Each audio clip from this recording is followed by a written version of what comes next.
अब हम पढ़ेंगे the sound of music chapter English का चैप्टर नंबर 2 और इसकी समरी एंड इवन ग्लॉसरी भी आपको डिस्क्रिप्शन बॉक्स में मिल जाएगी। और अगर वीडियो अच्छी लगे तो लाइक करना और चैनल को सब्सक्राइब करना, ठीक है। सब साउंड ऑफ म्यूजिक में दो पार्ट्स है, जैसे रिच फॉर द टॉप के थे, ठीक है। तो साउंड ऑफ म्यूजिक में एक पार्ट है एवलिन ग्लेनी का और सेकंड पार्ट है बिस्मिल्लाह खान का, ठीक है। हम सबसे पहले एवलिन ग्लेनी का रीड करेंगे, उसके बाद ही हम सेकेंड पार्ट जो कि बिस्मिल्लाह खान का है उसमें रीड करेंगे उसको, ठीक है। इसमें ये एक लाइन पढ़ लो, that God may have taken her hearing but he has given her back something extraordinary, what we hear she feels far more deeply than any of us and that is why she expresses music so beautifully। इस इन lines का मतलब शायद आपको भी समझ में ना आए, बट अभी जब आप चैप्टर पढ़ लोगे ये वाला साउंड ऑफ म्यूजिक का पार्ट 1, देन आपको समझ में आएगा इस लाइन का मतलब क्या है। एंड इवन इस चैप्टर में एक पैराग्राफ में दे भी रखा है, ठीक है। So let us just start.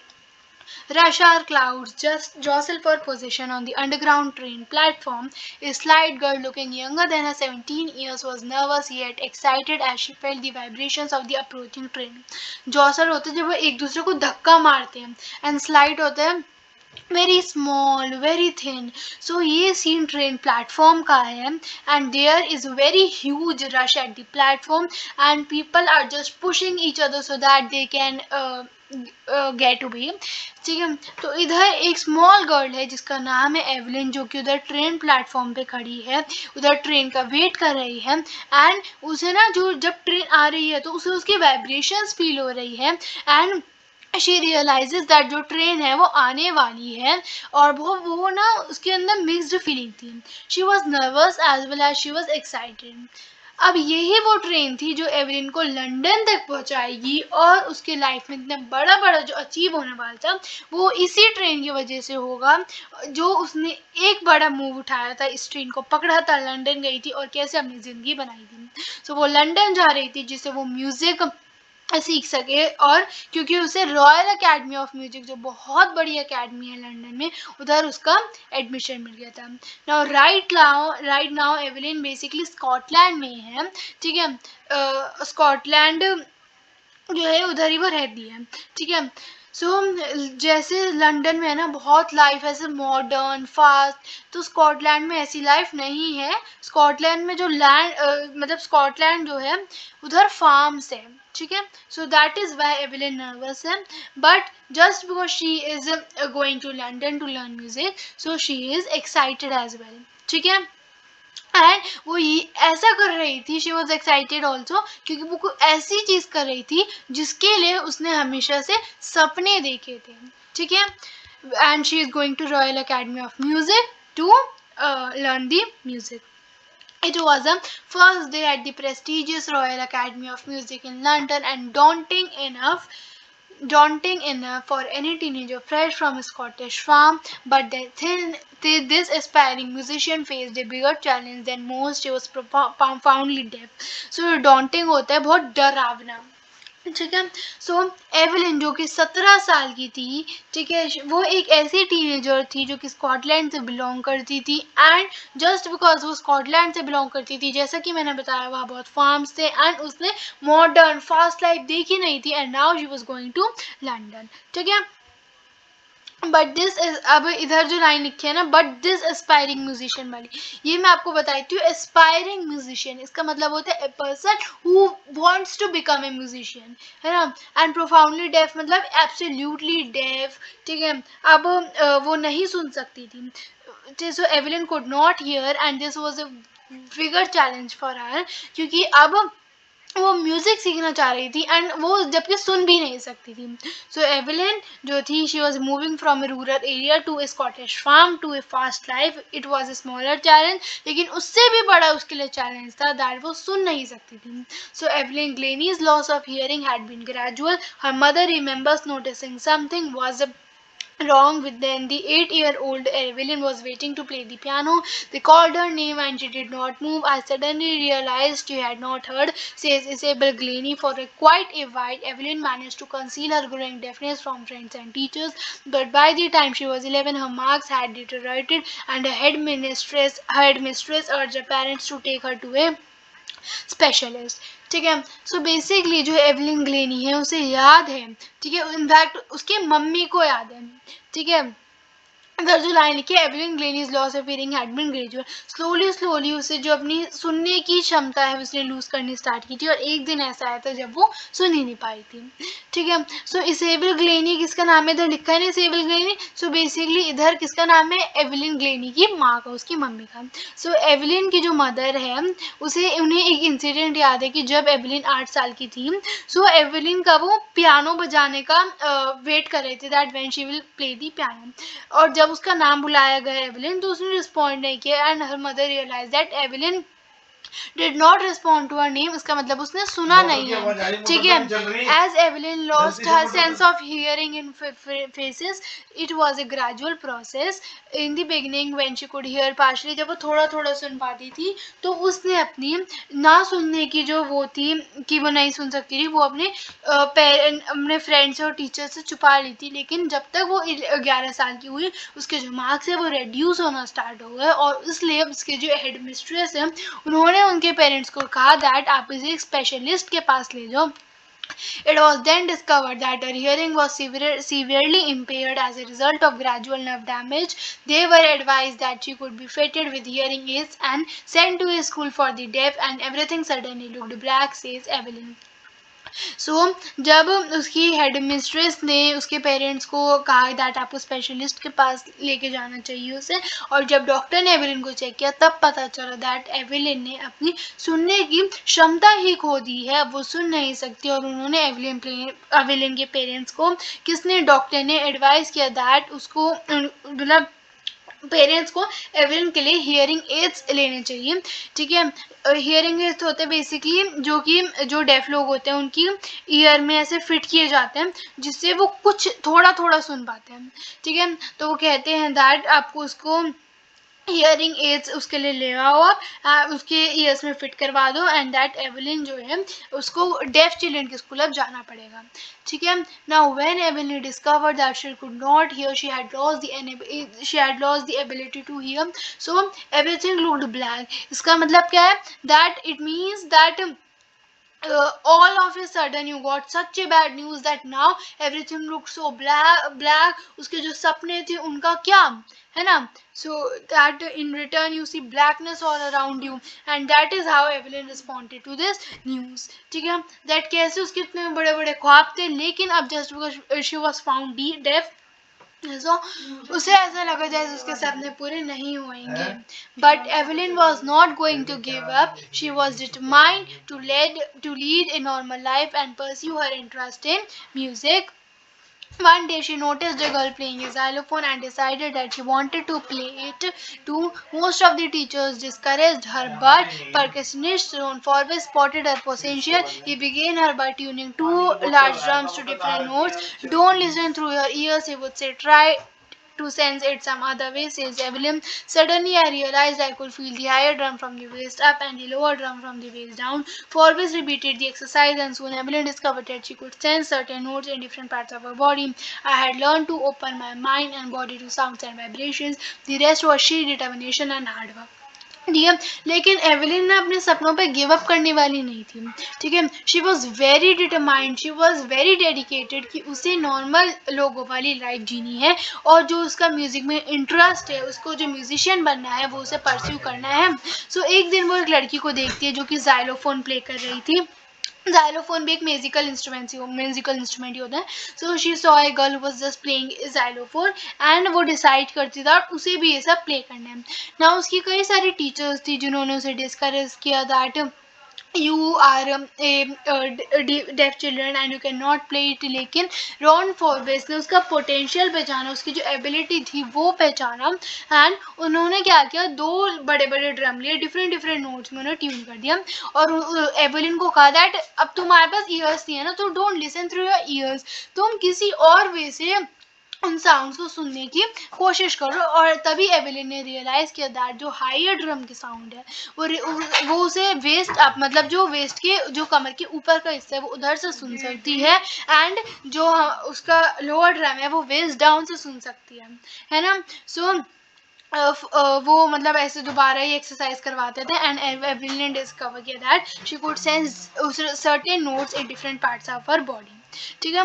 Now जो रोन फॉरवेज है वो एवलिन को सिखाते हैं how to respond to different sounds through different parts of a body and now she could identify the sounds and vibrations. ठीक है. एंड बाकी सारा क्या आता है, it was she determination and hard work. बहुत डेडिकेशन थी उसके अंदर इस चीज़ को करने की. एंड हाँ, she never looked back from that point onwards. She toured the UK with a youth orchestra, and by the time she was 16, she had decided to make music her life. She auditioned for the Royal Academy of Music and scored one of the highest marks in the history of the Academy. She gradually moved from orchestral work to solo performances, and at the end of her 3-year course, she had captured most of the top awards. So उस time से उसने कभी पीछे मुड़ के देखा ही नहीं. उसने यूके का एक टूर भी किया था विद यूथ ऑर्केस्ट्रा. ऑर्केस्ट्रा होते जो म्यूजिशियंस का ग्रुप होता है, उसके साथ उसने एक यूके का टूर भी किया था, म्यूजिक की तरफ से गई थी. और जब वो 16 साल की हो गई थी, बाय द टाइम वो 16, उसने ये डिसाइड कर लिया था दैट उसे जो है अपनी लाइफ म्यूजिक में ही बनानी है. ठीक है. तो इसलिए जो एवेलिन है उसने रॉयल एकेडमी ऑफ म्यूजिक के लिए ऑडिशन दिया और हिस्ट्री में सबसे हाईएस्ट मार्क्स स्कोर किए. और देयरफॉर वो उसने जो मतलब ग्रुप में वर्क करती थी, ऑर्केस्ट्रा वर्क करती थी, वो सोलो परफॉर्मेंस करने लग गई थी, अकेले परफॉर्मेंस करने लग गई थी. एंड 3 साल के कोर्स के बाद उसने मोस्ट ऑफ द जितने भी टॉप अवार्ड्स होते हैं वो उसने क्या कर लिए थे, अचीव कर लिए थे. And for all this Evelyn won't accept any hint of heroic achievement. If you work hard, know where you are going, you will get there. And she got right to the top, the world's most sought after multi-percussionist with a mastery of some 1,000 instruments and hectic international schedule. So, अगर कोई भी कहता था ना that Evelyn was def और उसके लिए उसने बहुत ग्रेट अचीव किया है, तो ना वो ये नहीं कहती थी. She was very humble, she was very grounded. वो सिर्फ ये कहती थी दैट सक्सेस के लिए सिर्फ 2 चीज़ होती है. सबसे पहला हार्ड वर्क और सेकेंड होता है दैट अगर आप मेहनत कर रहे हो और आपके पास एक एम है, एक टारगेट है कि आपको ये अचीव करना ही है, so then you will definitely achieve anything that you are working hard for, then you will achieve success. ठीक है. सो एवलिन ने भी अपना गोल अचीव कर लिया था. उसने बहुत मेहनत की. उसके पास एक एम था कि उसे टॉप मोस्ट बहुत फेमस एक म्यूजिशियन बनना है. और उसने जो है कई सारे इंस्ट्रूमेंट्स में मास्टरी भी गेन की, इनफैक्ट थाउजेंड्स ऑफ इंस्ट्रूमेंट्स में. और उसका एक इंटरनेशनल हेक्टिक इंटरनेशनल स्केड्यूल था. वो इंटरनेशनली जाती थी और परफॉर्म करती थी म्यूजिक को. ठीक है. She has programmes and concerts all over the world. ठीक है. It is intriguing to watch Evelyn function so effortlessly without hearing. In our 2-hour discussion, she never missed a word. Men with bushy beards give me trouble, she laughed. It is not just watching the lips, it's the whole face, especially the eyes. She speaks flawlessly with a Scottish lilt. My speech is clear because I could hear till I was 11, she says, but that does not explain how she managed to learn French and master basic Japanese.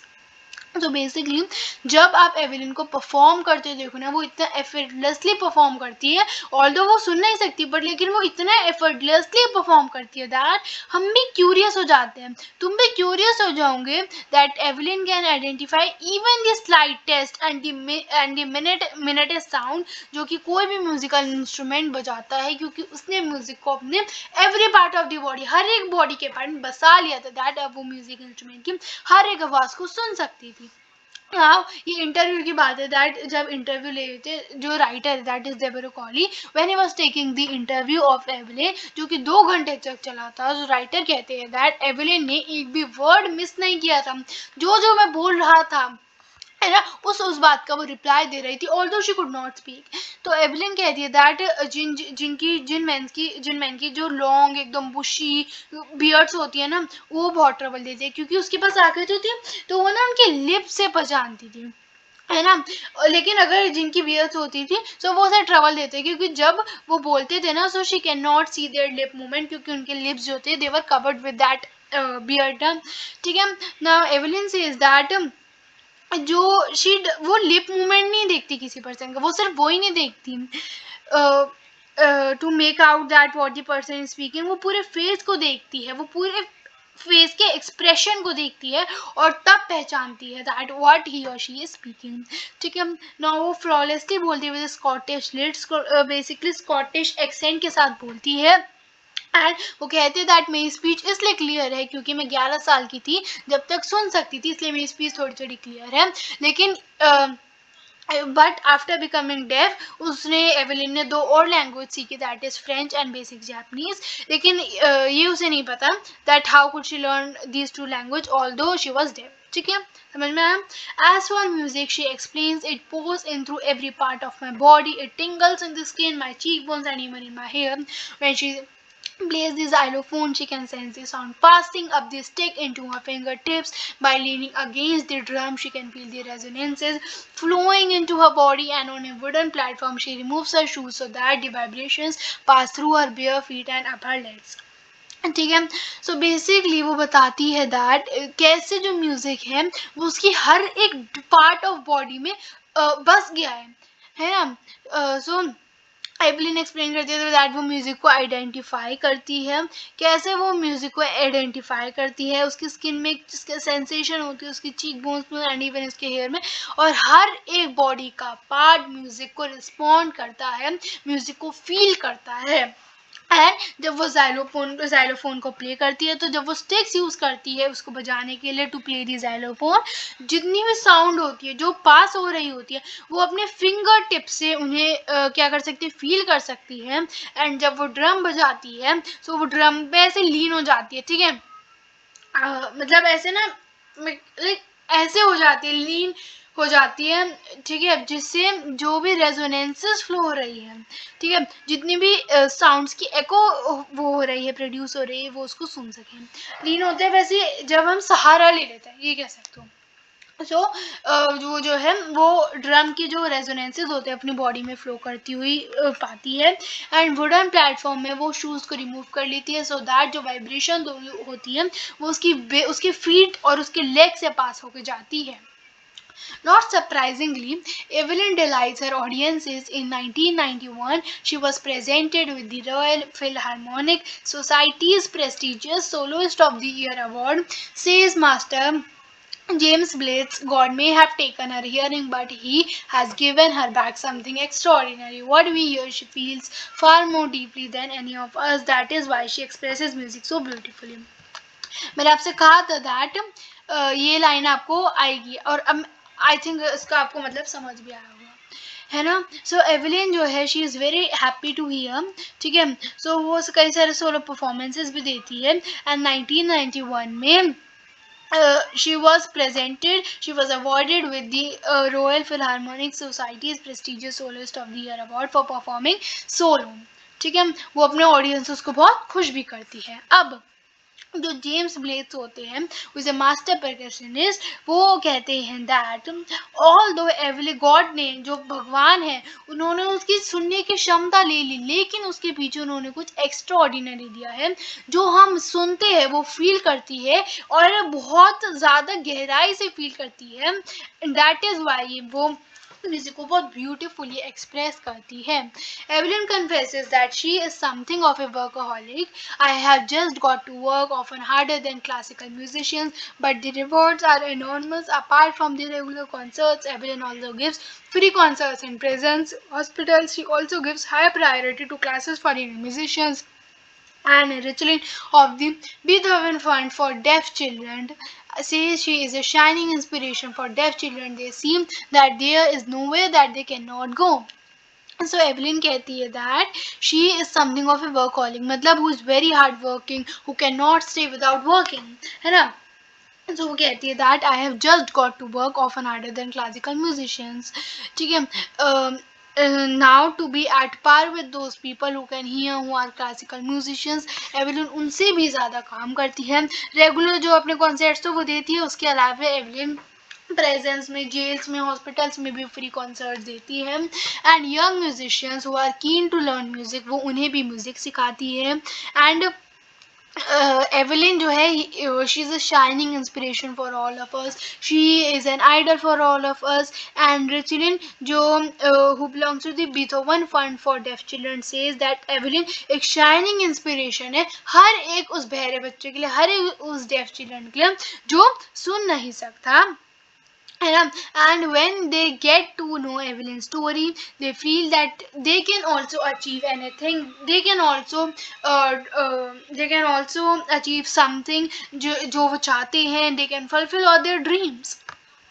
Evelyn Glennie had already accomplished more than most people twice her age. She has brought percussion into the front of the orchestra and demonstrated that it can be very moving. She has given inspiration to those who are handicapped, people who look to her and say, if she can do it, I can, and not the least, she has given enormous pleasure to millions. So Evelyn Glenny ने अपनी life में इतना कुछ achieve कर लिया है जो उससे 2 गुना लोग, ठीक है, जो उसकी एज से 2 गुना है, वो भी अचीव नहीं कर पाए, है ना। ठीक है, ऑर्केस्ट्रा क्या होता है? It is a group of people जो कि डिफरेंट म्यूजिकल इंस्ट्रूमेंट्स बजाते हैं। एंड जनरली जो इंस्ट्रूमेंट्स होते हैं जैसे ड्रम, xylophone, ये ऑर्केस्ट्रा ही मतलब एक साथ करते हैं, एक साथ बजाते हैं। लेकिन वो जो है एवलिन जो है वो सोलो परफॉर्म करती है, स्पेशल परफॉर्मेंस देती है इन इंस्ट्रूमेंट्स के साथ। एंड ये जो इंस्ट्रूमेंट्स है ये इनको ऑर्केस्ट्रा के सामने लाई है। एंड एवलिन की जो स्टोरी है ये उन सब के लिए इंस्पिरेशन का काम करती है, उन सब लोगों के लिए जो कि फिजिकली डिसेबल्ड है। उन्हें लगता है दैट कि अगर एवलिन डेफ होके भी अपना जो है ड्रीम्स को अचीव कर सकती है तो वो भी कर सकते हैं। And Evelyn has given a lot of pleasure to our audience by playing such a good music. ठीक है, इसी के साथ ही हमारा चैप्टर कंप्लीट होता है और इसका पार्ट 2 भी आपको चैनल पे मिल जाएगा।